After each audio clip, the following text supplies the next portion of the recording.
what were your initial impressions of Hogan around that time?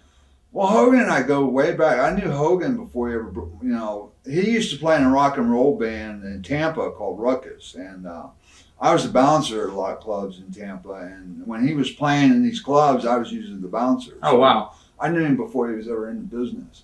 Oh. And I was even working in a bar in Athens, Georgia one time, and they played there. Oh, really? Yeah, so it was pretty wild. Oh, wow. Was he, I guess going back with him, was he helpful to you at all in that WWF? Me and Terry have respect for each other, but, we're not, like I live in Tampa, and he invites all these guys over, and, that are in the business and stuff. I never been invited. There's mutual respect. I mean, in his book that he put out, he's got a whole chapter. It's only 3 pages, but it's a whole chapter, man, about me being tough and, being able to take care of myself out in and outside of the ring, How about Piper? What were your impressions? Don't know Piper that really well. I shared a room with him one time out in Sacramento. It was. The police were looking for him for some assault charge. So he stayed in my room, hiding out from the police. Yeah. That's the only memory I have of Piper, really. How about memories of your matches that you and Mike had with Beefcake and Valentine? They were always good matches. It was good. It was a learning experience. Yeah. It was Beefcake and Valentine, and it was the Sheik and Nikolai, I had to go around with them. And then when me and Sid were together, it always seems like you're just married to this other couple. And I had the Steiner brothers when me and Sid were together, the Skyscrapers, and back in WCW, Was Iron Sheik as crazy back then as he is today? Yeah, man. Yeah? You've got to have the gimmick. Yeah. You know me, baby. Don't say USA.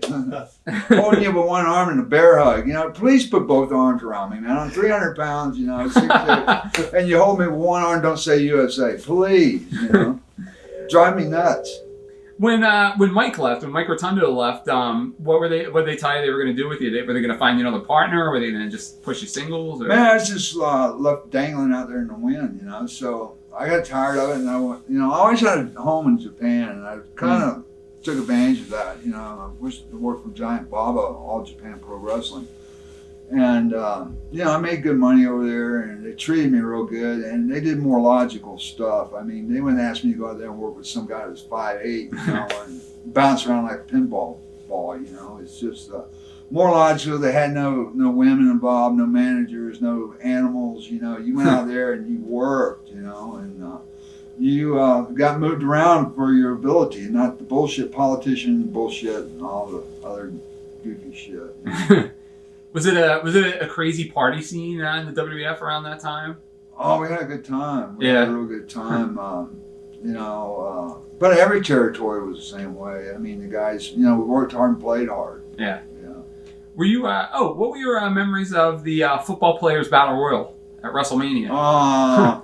Ridiculous. There's a lot of legends in that. There's guys that, I don't think Too Tall Jones was, I think he was a ref. He was a ref. He stayed on the outside. Because Dallas was scared he was going to get hurt and stuff. But, and also Buckus was there as a referee. And Harry was in it. The Fridge was in it. Yeah. I hear he's laying blocks or something now, man. Yeah. Oh, that's brutal. Yeah. But, I got to meet a lot of people. Larry Holmes, a guy named Holmes was there from Pittsburgh, I believe it was.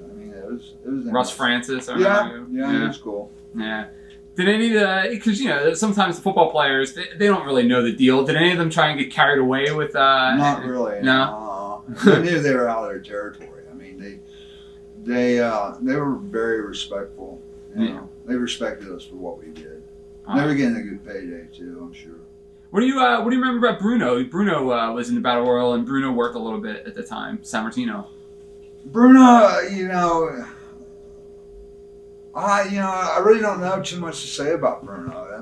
He's always in the back dressing room whenever we're at Poughkeepsie or, doing TV tapings and stuff, bitching, about guys don't know how to work nowadays. It's like me saying that Cena doesn't know how to work or something. That's ridiculous. There's different times, different eras, different things. The business keeps moving, Yeah. You think he just didn't really fit in at that time? No, he didn't. He was, he was from a different era. He was back in the day when you grabbed a headlock and you sit there for 15 minutes with it. Yeah. You don't do that today. You can't do it. You got to have action. You just can't work a hold, as they say, like you used to. Yeah. Were you surprised when Mike came back? I was happy, Yeah. I was happy. Rotundo's a real good worker, and he was a good guy, and he was a very good partner, and we worked well together, and I like Mike. Yeah. Do you think you guys had good chemistry together? Yeah. Yeah. I really do. And what were your memories of the matches you had with the Hart Foundation you and Mike had? Oh man, that's a memory. I almost forgot that. Huh. Neidhart pulling his goatee. That's what I remember. Brett, they say he's a really good worker. Brett buried me one time, but that's okay, Brett, if you're listening. I don't know. It was hard to work with those guys, really, for some reason. Really? You just didn't gel? No. Wow. Neidhart, not dogging Neidhart, but, you're a little stiff. But, no, it just really, to be honest, the matches didn't go over that well. Are you surprised because you mentioned a little bit with Brett, are you surprised now when you look back and you hear when some guys maybe trash you or something in an interview and you're like, where did that come from? I didn't know anybody had trashed me like I'm trashing everybody tonight. I'm getting my shot first, Yeah. I haven't heard any negative things, I tried to treat everybody right. Everybody knew if you treat me wrong, you were going to pay. That's just the way it was. I wasn't in there to make somebody look bad or anything. It was a business, and you make each other look good. Yeah. Or you can make somebody look really bad if you want to. I wasn't out there to make somebody look really bad. I had a job to do, and I did it. How'd you get your reputation? Did the boys see you fight somebody in a bar? Did you take care of somebody in the locker room? No, yeah. It's in Flint, Michigan. First time WWF at the time had ever been to Flint, Michigan, sold out. And Adrian Adonis, which I had a scuffle in, where they used to do TVs in Toronto. What was that? Maple Leaf Gardens? No, we had a little place. There was that little place that sometimes... Yeah, outside Toronto. I can't remember the name of it. It escapes me, but I'm sure I can see it. Here. Yeah. I can't think of it, though. But I had a TV match with Adrian Adonis. And Adrian had taken guys like Lanny Poffo, a guy named Scott McGee, young guys, and he would take advantage of them. He would really kick them, and he would really, make them look bad. And he was getting ready to have a run with Hogan, and he had this gimmick or whatever, excuse me, guys, or whatever. But he had the Cobra on and the eye makeup. Adrian was a real slob. The guy could work, but he was real sloppy. He really took advantage of the younger guys, and he had no idea who I was or anything. And I had a match with him in that place outside where we used to do television tapings in outside Toronto. And he had pissed me off because he kicked me really hard, and he was just cussing me like a dog, in the ring and stuff. And so I came back, and Scott McGee and Dynamite Kid and David Boy got me out of there, and cool me off. And so we a few days later we had a match in Flint, Michigan, and George the Animal Steele and Adrian were supposed to have a match. Well, George got sick or something, was in the hospital. So Pat Patterson comes to me and says, "You're working with Adrian tonight." And I said, "I don't want to work with Adrian tonight." The place is just packed, 10,000 strong, Flint, Michigan. Yeah. First time I've ever been there. And so Pat comes back and he says, "Adrian don't want to work with you." I said, "Good, Yeah. But I talked to Vince and George, and they said that you have to work with Adrian tonight. I said, "Okay." So we went to the ring and got in there with Adrian. Before he got in, he had Jimmy Hart as his manager. And before he got in the ring, I blow snot out of your nose. And Adrian had done that, and he had snot all over his arm, man, which just grossed me out, And I'm yelling at Jimmy, get that crap off his arm and stuff, man, So Jimmy finally heard me and just pissed me off. And Adrian started cussing me. He started hitting me, non-working style, and I was on my butt, and he came in and he went to put the sleeper on me, and I knew better. You know, I knew he was really going to put it on me. So I put my hand up under here and pushed his elbow up, and sure enough, he went for it. And I knew how to get out of it. And got up, and I had him on the ropes, and I just put over 200 stitches in his face, knocked his ass slap out. And the referee saying, "This ain't the finish, this ain't the finish." I said, "I changed the fucking finish, you know." Oh, excuse me, bleep that out or whatever.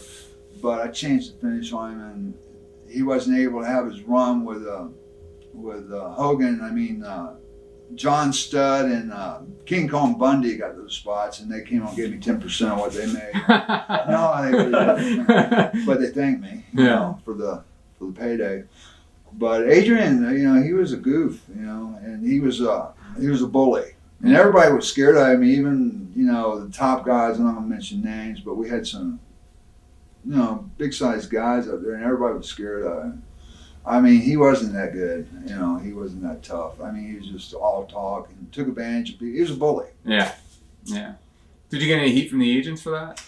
Well, they weren't real happy. I had to call Vince the next day. I mean, Randy Savage, you know, Adrian came in the dressing room after the fight, and he started up again. He tried to leg dive me and stuff, and every time I hit him, I split him open, you know. Yeah. And everybody's holding me, giving Adrian all these free shots, and, you know, right before you get there, I break away, and I was able to protect myself and just open Adrian. I mean, his face was, you know, just mangled, but I had people after that, I'd be in Detroit, you know, getting ready to catch another flight, and they said, "Man, that really looked real, you and Adrian," you know. It was real, brother. It was real, you know.